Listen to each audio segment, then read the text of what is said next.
Intel admits that they have fallen behind. GameStop is auctioning off a stapler, and this is the GPU. I love it. Reminds me of EVGA. Let's get into the hot news, everybody. I'm your Brett host. We're going to be going over the hottest tech news that I can find on the internet while you enjoy your breakfast this Friday, July 11th, 2025. And we're going to start off today talking about an interview that the current CEO of Intel gave to Oregon Tech, a news publication, discussing some of the things that maybe have gone wrong over the last few years and kind of a change of tone from the once top dog in the CPU industry. Now, with the current CEO saying that 20, 30 years ago, we were really the leader. Now, I think the world has changed. We are not in the top 10 semiconductor companies, which is a big admission from a company that barely even wanted to recognize AMD's existence just a few short years ago. And now they're acknowledging that, yeah, they have slid a long way. And this just kind of shows that Lip-Bu Tan is definitely in a different mindset when it comes to how he's choosing to run Intel, cutting programs that Pat Gelsinger was championing, trying to get things to shift in a completely different direction, and potentially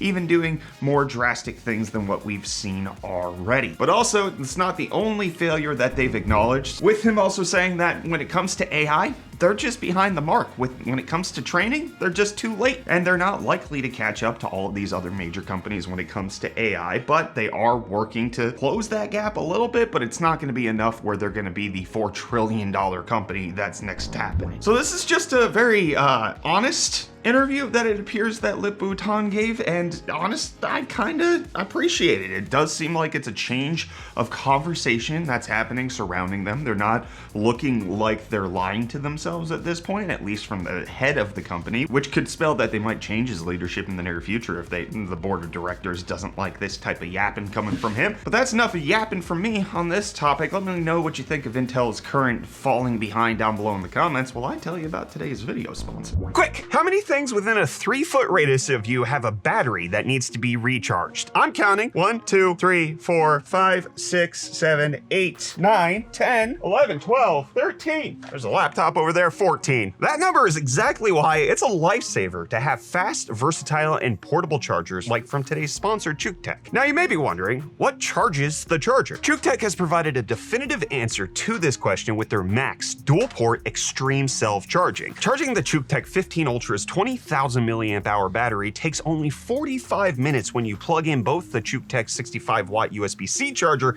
and their ChukeTech 100 watt charger for a supported input of 165 watts. Let's say you just don't have 45 minutes though. With just 10 minutes on charge, the ChukeTech 15 Ultra power bank can charge an iPhone 15 1.2 times. If you do let the 15 Ultra get a good amount of charge though, you'll see your iPhone charge to 60% in just 30 minutes, or you can juice your MacBook up to 53% in the same amount of time. This handy fellow also features intelligent distribution, capable of delivering 210 watts of total power with a 140 watt single port output. So your phone, laptop, and whatever weird junk you have can all charge simultaneously. The ChukeTech 15 Ultra also features support for a wide range of fast charging protocols like UFCS and PD 3.1, as well as boasting a 1.3-inch TFT versatile display for monitoring current input and output in real time, along with temperature alerts. Let's also not forget about the other two members of the ChukeTech Power Trinity, their 65 watt and 100 watt charger we saw earlier. The 65 watt GAN charger packs 2 USB-C and 1 USB-A port into a 3rd generation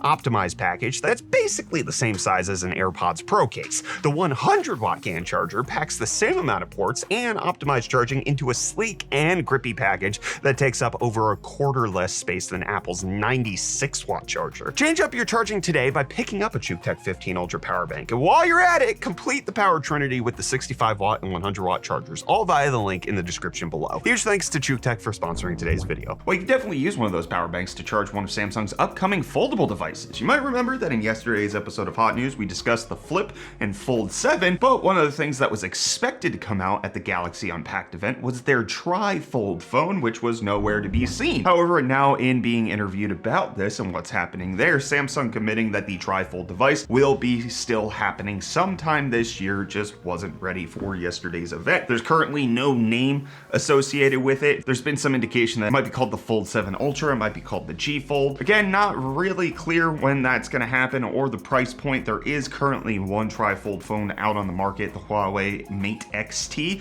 which costs roughly $2,800 with the regular Fold 7 costing around $2,000. I would expect the tri-fold to at least be $3,000 given Samsung's history, but only time will tell. And that's not the only expensive device that I have to talk to you about. The Apple Vision Pro is expected to get another release later this year with a couple key upgrades. Number one, the processor is allegedly going from the M2 up to the M4, which is what's currently rocking in a bunch of the modern devices. It should be a decent performance boost for the headset that is not performance limited in nearly any way that I can think of, especially because it doesn't really have a whole lot of apps that are taking use of the M2 processing. But the main thing is that they are allegedly redesigning the strap to make it comfortable, something that was not done prior to launch. And according to reports, there really isn't much else that's going to change. The screen is likely to stay the same, the shape and charging, all of that should stay roughly identical, and the price point not likely to go down or come up. But if I'm going to be able to afford one of those for some reason, I don't think I'm going to review the second gen one. But regardless, Reece could save me money to make it easier for me. Yo, welcome back to UFD Deals, bringing the hottest tech deals on the internet. And last day of Prime Day stuff. It has slowed down over the last couple of days, but hey, here's some deals for you to check out. Starting off, we have this Warmier M68 HEV2 Rapid Trigger 60% wired Hall effect keyboard, going for only $22.99, making it 50% off or $23 off, whichever sounds better to you. But then next up, we have the Fractal Design North XL ATX mid-tower case, available in black and white for only $144.99, making it $35 off. And then lastly, another update on one we found earlier in the week, this MSI MPG 49-inch 32x9 144Hz curved QD OLED gaming monitor has dropped an extra $20 to get down to $729.99, making it $370 off the list price. And hey, with that, the deals are done. You can find these and more linked in the video description down below.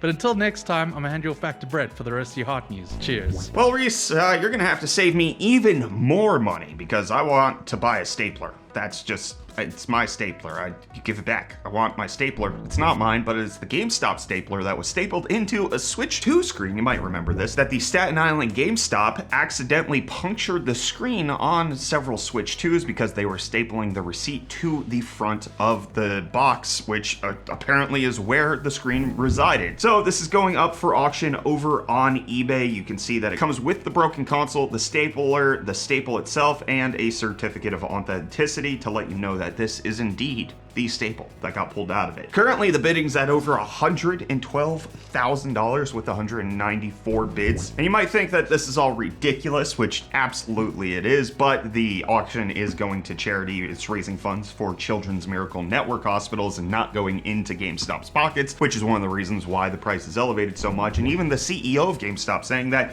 if this reaches 7 figures, I'll fly the winner to Miami, take them to McDonald's for lunch, and personally deliver my pre-owned underwear, which might sound really weird because it is, but that's because in a previous tweet, he said that if it hit 6 figures, he would give somebody his underwear. So it appeared to have worked that time, and now I guess he's trying to go for a little bit more, going over the 7 figures. The only thing that I'm really curious about, because I tried to do some investigation into this story, was what happened to the employee who did this? Were they let go? Was this like just a oopsie daisies? It's not really their problem. What exactly is happening here? Because there's been no comment on that, but anybody who has worked retail has tended to think that they immediately got fired for this. But I also, upon my investigation, found out the reason they did this was because their AC was broken in their GameStop. So it was extremely hot in their store and humid, and the tape that they used to typically adhere receipts to the box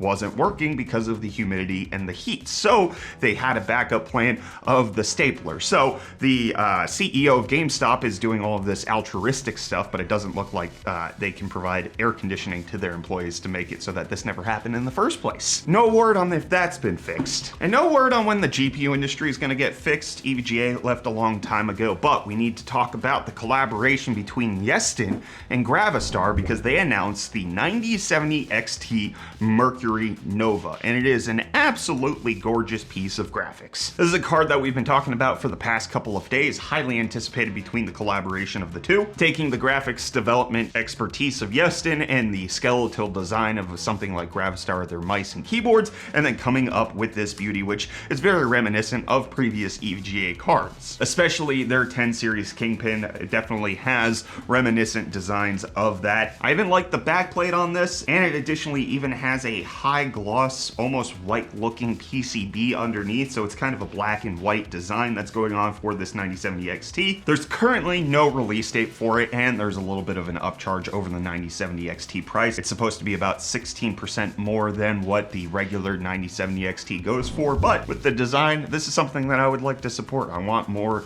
quirky GPU designs like this, making things more fun in the PC gaming industry, less boring and corporate. But let me know what you think of the Yeston Gravastar 9070 XT down below in the comments while I see what you said in yesterday's episode of Hot News. We got King Cracked Hen saying, now I've heard breakfast in a new light I cannot unhear. Breakfast is breaking your overnight fast. Breakfast is just bread, but fast. But he's not fast, so I've been watching at 2x speed for the past few videos. Brett, if you're reading, could you read some comments super fast? No. One of the reasons that I have intentionally slowed down my cadence was that was one of the most primary criticisms or critiques or just notes that people brought to me over the last 10 years of doing content, was that I speak way too rapidly for a lot of people to understand. So in order to make the content a little bit more accessible, I don't try to speak quickly. I do still have a faster cadence than I think some would like, but I'm not gonna go any faster than what I'm doing right now. Maybe eventually, maybe, sometimes I do it. Sometimes I speak a little quickly. Sometimes, you know, words just rapidly fall out of my mouth, but not really happening right now. So thanks for the comment. But Brett, not going to be fast. It's just you breaking your fast from Brett. It's kind of a break it fit, Brett fit. Sometimes that's why I shouldn't talk fast, because nonsense comes out. But you don't have to deal with that anymore. I'll see you back here for more of the hottest tech news sometime next week.